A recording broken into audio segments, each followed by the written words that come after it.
అందరికీ నమస్కారం. ఈరోజు తులారాశి వారు 22 అలాగే 23 ఈ 2 రోజుల మధ్య ఒక చిన్న వస్తువును దానంగా ఇస్తే మీకు తప్పకుండా మంచిగా ధనాన్ని పొందేటటువంటి అవకాశం అయితే తులారాశి వారికి ఉందండి.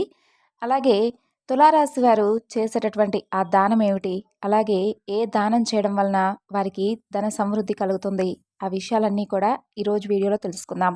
మరి మొదటిసారి మన ఛానల్‌ని ఎవరైనా చూస్తున్న వారైతే ఛానల్‌ని సబ్స్క్రైబ్ చేసుకొని వీడియోకి లైక్ చేసి సపోర్ట్ చేయడం మాత్రం మర్చిపోకండి ఫ్రెండ్స్.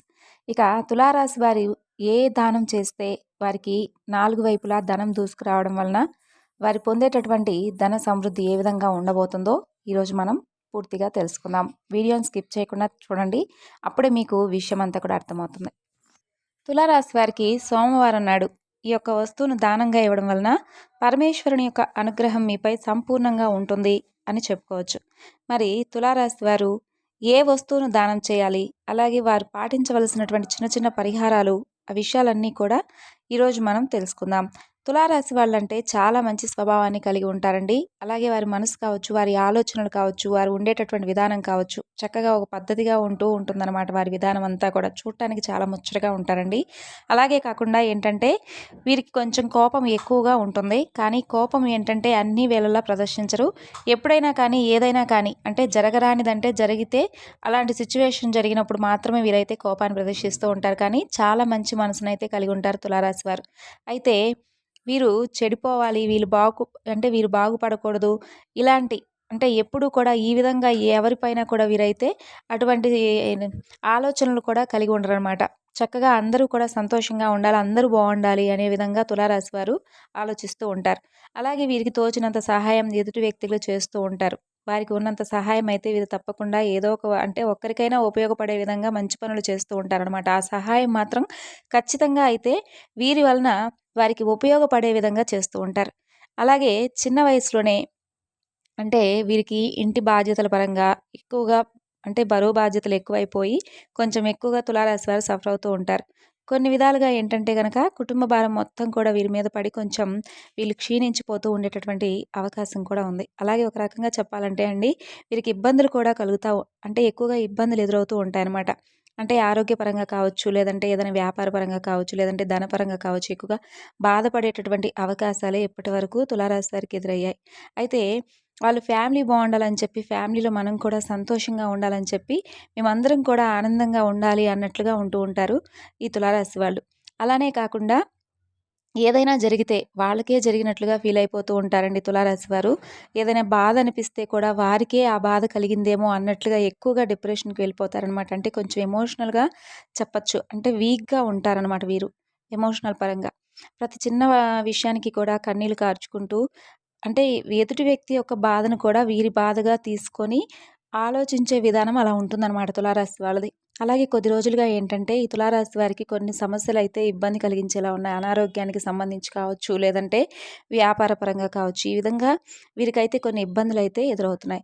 అయితే మీరు చేసేటటువంటి పనుల పరంగా బాగా కలిసి రాబోతుంది. ఇబ్బందయితే ఈ 2 రోజుల్లో కూడా ఎక్కడా లేదండి. ఒక రకంగా సోమవారం రోజు మీకు దైవానుగ్రహం బాగా ఎక్కువగా ఉంది కాబట్టి ఇబ్బందనేది లేకుండా ఉంటుంది. సోమవారం రోజు నుండి చక్కగా ఓ చిన్న నియమాలనైతే ఆచరించుకోవడం వలన ఒక చిన్న వస్తువు దానం చేసి చూడండి.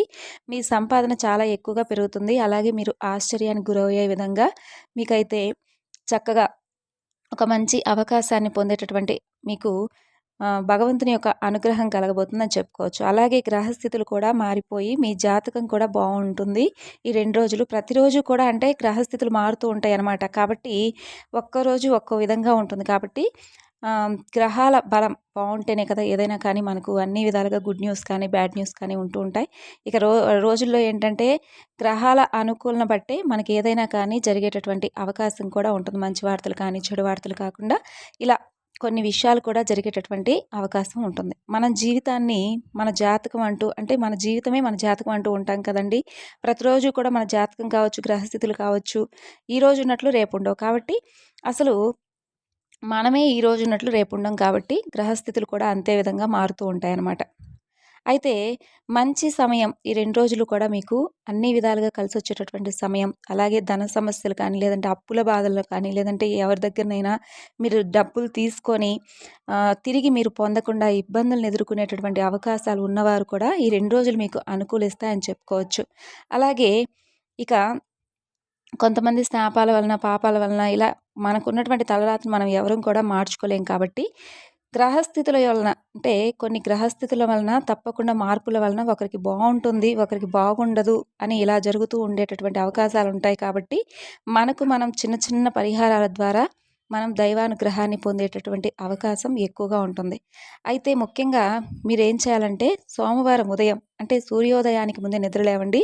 సూర్యుడు అంటే పొద్దెక్కిన తర్వాత కాకుండా చక్కగా సూర్యుడు రాకముందే నిద్రలేచి మీరు ఆడవారైతే చక్కగా ఇంటిని శుద్ధి చేసుకొని, ఆ తర్వాత స్నానాది కార్యక్రమాలన్నీ కూడా పూర్తి చేసుకొని, ఇంట్లో దీపం పెట్టుకోండి. ఇంట్లో దీపం పెట్టుకొని, ఆ రోజు సోమవారం విశేషించి పరమేశ్వరుని యొక్క అనుగ్రహం ఎక్కువగా మీకు కలగాలి అంటే, ఆ రోజు స్వామివారికి సంబంధించినటువంటి పూజలు చేసుకొని, స్వామివారికి ఇష్టమైనటువంటి నైవేద్యాన్ని సమర్పించి, అలాగే స్వామివారికి సంబంధించినటువంటి పరమేశ్వరుడికి సంబంధించినటువంటి అష్టోత్తరాలు కానీ, లేదంటే స్వామివారి యొక్క నామాలు కానీ, లేదంటే కథలు కానీ, ఇలాంటివి ఏమున్నా కూడా కాసేపు ప్రశాంతంగా కూర్చొని పూజ గదిలో కూర్చొని స్వామివారి గురించి ఎక్కువగా కాసేపు టైం అయితే స్వామివారికి స్పెండ్ చేసే విధంగా ఉండండి. ఎక్కువగా మీరు ఆ యొక్క సమయంలో ఓం నమ శివాయ అనేటటువంటి ఈ నామాన్ని జపించినా కూడా మీకు అద్భుతమైనటువంటి దైవానుగ్రహం కలిగేటటువంటి అవకాశం ఎక్కువగా ఉంటుంది. అలాగే ఆ సోమవారం రోజున మీరు చేయవలసినటువంటి ముఖ్యమైన పని ఏమిటి అంటే పూజ అయిపోయిన తరువాత దగ్గరలో ఉన్నటువంటి శివాలయం ఎక్కడైనా కనిపిస్తే శివాలయానికి వెళ్ళేసి స్వామివారిని సందర్శించుకొని రండి. అలాగే గుడి చుట్టూ మీకు ఎన్నైతే వీలుంటే అన్ని ప్రదక్షిణలు చేసుకొని స్వామివారి యొక్క దర్శనం చేసుకొని రావడం వలన ఆ రోజు మీకు సంపూర్ణమైనటువంటి దైవానుగ్రహం అయితే మీపై పుష్కలంగా ఉంటుంది. అలాగే సోమవారం రోజున మీరు చేయవలసినటువంటి దానం ఏమిటి అంటే 11 యాలుక్కాయలను ఎవరైనా అక్కడ గుడి దగ్గర ఉండేటటువంటి పేదవారు ఉంటారు కదా! 11 యాలుకలను మీకు ఎంత తోస్తే అంత ఆ పేదవారికి సహాయం చేసేటప్పుడు ఒక్క వ్యక్తికైనా సరే ఆ డబ్బులతో పాటు ఆ 11 యాలకులను కూడా ఒక పేపర్‌లో కట్టేసో, లేదంటే ఒక చిన్న గుడ్డ ముక్కలో కట్టేసైనా సరే 11 యాలకులను కట్టేసి, ఆ డబ్బుతో పాటుగా ఆ యాలకులను పేదవారికి ఎవరో ఒకరికి దానంగా ఇవ్వండి. అలాగే మీకు తోచినంత సహాయం అంటే ఇంత ఇవ్వాలి అమౌంట్ అనేది కాకుండా మీకు తోచినంత సహాయం మీరు ఎంతవరకైతే మీకు ఇవ్వగలరో, ఎంత శక్తి ఉందో అంతవరకు ఒక్క వ్యక్తికైనా సరే ఆ విధంగా దానంగా ఇవ్వండి. తర్వాత ఇంటికి వచ్చిన తర్వాత కూడా మీకు ఆహ్, సో రో అంటే ఆ రోజు సోమవారం రోజు మీకు ఎంతసేపు వీలుంటే అంతసేపు దైవనామ స్మరణ చేసుకుంటూ ఉండడం వలన మీకు అన్ని విధాలుగా కూడా కలిసొచ్చేటటువంటి అవకాశం అయితే ఎక్కువగా ఉంది తులారాశి వారికి. అలాగే పరమేశ్వరుని యొక్క అనుగ్రహంతో పాటు అధికమైనటువంటి ధనలాభం కూడా మీకు కలిగేటటువంటి యోగం ఈ 2 రోజుల్లో ఎక్కువగా కనిపిస్తోంది కాబట్టి, ఈ యొక్క సమయాన్ని మీరు తప్పకుండా వినియోగించుకొని, ఇప్పుడు చెప్పినటువంటి ఆ వస్తువును దానంగా ఇచ్చి, తర్వాత వెంటనే రావాలని ఏం లేదండి. ఏదైనా కానీ మనం ఇప్పుడు ఒక పని చేస్తాము. ప్రతిఫలాన్ని వెంటనే ఆశించకూడదు కదా! దానికంటూ ఒక నిర్దిష్టమైనటువంటి సమయం అనేది ఉంటుంది కాబట్టి, ఆ సమయం వచ్చేంత వరకు మనం కూడా వేచి చూస్తూ ఉండాలి. కాబట్టి మేము ఈరోజు ఈ దానం చేసేసాము. వెంటనే మాకు ఆ ప్రతిఫలం రాలేదే అని చెప్పి దానికోసం ఎదురు చూస్తూ కూర్చోకూడదు. దాన్ని భగవంతుడు మనం ఎప్పుడు ఏ సమయంలో ఇవ్వాలి. మనం ఒక మంచి పని చేసామంటే తప్పకుండా మనకంటూ ఆ మంచి వెతుక్కుంటూనే వస్తుంది. అలాగే ఏదైనా చెడు పని చేస్తే చెడుకు తగినటువంటి పనులు కూడా మనకు ఎదురవుతూ ఉంటాయి. కాబట్టి మనం మంచి పని చేశాం కాబట్టి అందుకు ప్రతిఫలాన్ని వెంటనే పొందాలి అని అనుకోకుండా దానికంటూ సమయం వచ్చేంత వరకు వేచి చూస్తూ ఉండండి. ఈరోజు మేము ఈ పని చేశాం కదా! ఇంకా రాలేదు అని చెప్పి మనం నిరాశకు గురి కాకుండా భగవంతుడిపై భారం వేసి ప్రతి ఒక్కటి కూడా ఆయన ఏదో ఒక సమయంలో మనకి ఇవ్వకుండా ఉండడు కదా! మనమైతే మంచి పనే చేశాం కదా! అని అనుకోని మీకు మీరు ధైర్యం చెప్పుకునే విధంగా ఉండాలనమాట. అయితే తులారాశి వారు కాస్త అంటే చిన్న చిన్న విషయాలకు కూడా ఎక్కువగా లోన్లీగా ఫీల్ అయిపోతూ ఎక్కువగా బాధపడిపోతూ ఉంటారు కాబట్టి అందుకని ఏ ఏదైనా పని చేసినప్పుడు వెంటనే ప్రతిఫలాన్ని ఆశించకూడదని చెప్తున్నాననమాట. అంటే దానికంటూ సమయం ఉంటుంది. దానికోసం మనం ఎదురు చూస్తూ ఉండాలి. కాకపోతే ఈ 2 రోజులు ఏంటంటే మీకు అన్ని విధాలుగా మంచిగా అంటే ధనానికి సంబంధించినటువంటి మీకు ధన సమృద్ధి కలిగేటటువంటి అవకాశం ఉంది కాబట్టి, ఈ సోమవారం రోజున దైవానుగ్రహం మీపై ఎక్కువగా ఉంది కాబట్టి, ఈ సోమవారం రోజున మీరు ఈ విధంగా ఉపయోగించుకుంటారని చెప్పేసి, ఈ దానం చేయడం వలన మీకు అన్ని విధాలుగా తులారాశి వారికి కలిసొస్తుందని చెప్పేసి చెప్తున్నాను. కాబట్టి సోమవారం రోజున పరమేశ్వరుని యొక్క అనుగ్రహాన్ని పొంది, ఆ రోజు మీరు చేయవలసినటువంటి కార్యక్రమాలన్నీ కూడా ఇప్పుడు చెప్పిన విధంగా చేసేసి, తర్వాత భగవంతుడిపై భారం వేయండి. మీకు దక్కేటటువంటి ఆ అదృష్టం కూడా తప్పకుండా మీకు అతి త్వరలోనే దక్కాలని చెప్పి నేను కూడా ఆ పరమేశ్వరుని మనస్ఫూర్తిగా వేడుకుంటున్నానండి. మరి తులారాశి వారికి సంబంధించినటువంటి ఇన్ఫర్మేషన్ మీ అందరికీ కూడా నచ్చింది అనుకుంటున్నాను. నచ్చితే తప్పకుండా మన ఛానల్ను సబ్స్క్రైబ్ చేసుకోండి. అలాగే లైక్ చేసి సపోర్ట్ చేయండి. Thanks for watching.